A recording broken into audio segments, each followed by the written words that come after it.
quickly going back to what you were saying about school and success and failure in a test or whatever, and how important that is, and placing like a ridiculously high importance on something that really means very little in the grand scheme of things.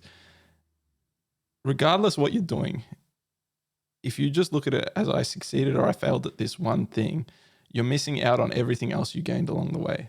Like, even though you may fail at doing something, even though I may fail at pouring a glass of water, right? I've learned that, oh, okay, if I do this motion, it's not going to hit the glass. So you've actually, it's when you can train yourself to see what you learn from everything, it's impossible to fail. You may fail at what you were initially trying to do, but you've gained somewhere else. And so it's always possible to see that. Like, it's when you see people who are, always looking for the silver lining, that's what they're doing. They're just looking at, okay, we were trying to achieve something. We didn't get that. So what is it that we actually achieved then? Because something happened, time passed, something happened. So what is that thing that we gained from it?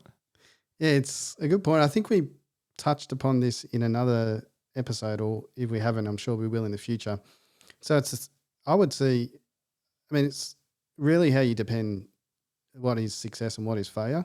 To me, success is growth. So the ability, we all start off at different levels. I think we've talked about this before. So you have to you can't compare yourself against someone else, because you might have started at a lower level. So really that self-comparison is really important. So if you measure success as growth, well, you succeeded when you said before that you failed to actually put the water in the glass, but you succeeded because you actually learnt and grew in that period of time. So the next time you do it, you're going to be like, oh, okay, I need to improve the action. Maybe it's to move it this way a bit more, or be to closer to the cup, or whatever it is. And even if you failed again 2 or 3 times, you're still succeeding in the objective of growth. So it's really about, and maybe that's what we don't do well. We idolize certain people, we idolize what it is that we want to be successful towards.